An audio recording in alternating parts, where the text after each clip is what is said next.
बाप लेकीला सोडून अजित पवारांसोबत चला, राष्ट्रवादीकडून पवार गटाच्या खासदारांना हा प्रस्ताव होता अशी माहिती सूत्रांकडून मिळते। हिवाळी अधिवेशनाच्या वेळी सुनील तटकरे यांनी हा प्रस्ताव दिल्याची माहिती सूत्रांकडून मिळते।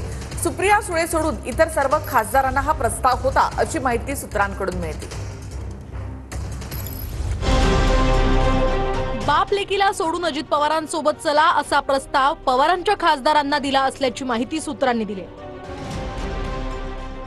तर दिल्लीमध्ये संसदेचं हिवाळी अधिवेशन सुरू असताना तटकरेंनी हा प्रस्ताव दिला होता।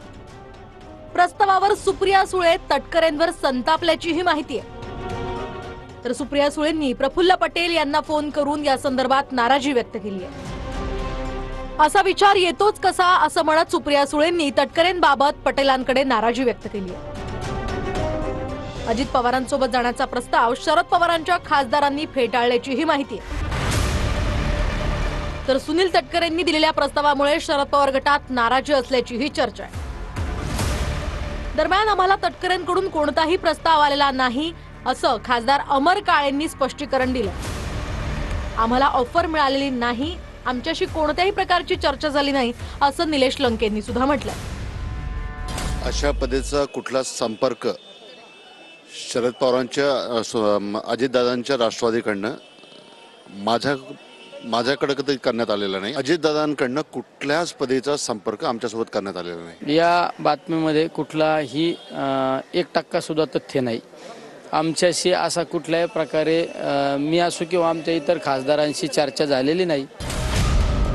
तर बाप लेकीला सोडा आणि आमच्याकडे या असं संसदेत तटकरे आमच्या खासदारांना म्हणाले असं आव्हाडांनी सांगितलंय।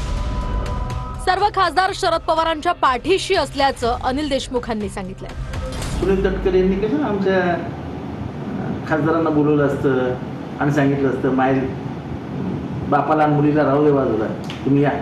तटकरेंचीच इच्छा नसेल कदाचित। आमच्या पक्षातील जे खासदार आहेत त्यांना कोणी संपर्क करण्याचा प्रश्न येत नाही। सर्व खासदार माननीय पवार साहेबांच्या पाठीमागे आहेत, एक दिलाने आहेत। तर अजित पवार काही बोलले, तटकरेंनी ऑफर दिल्याची माहिती आहे, बाकी या संदर्भात मला काहीही माहित नसल्याचं रोहित पवारांनी यावर म्हटलंय।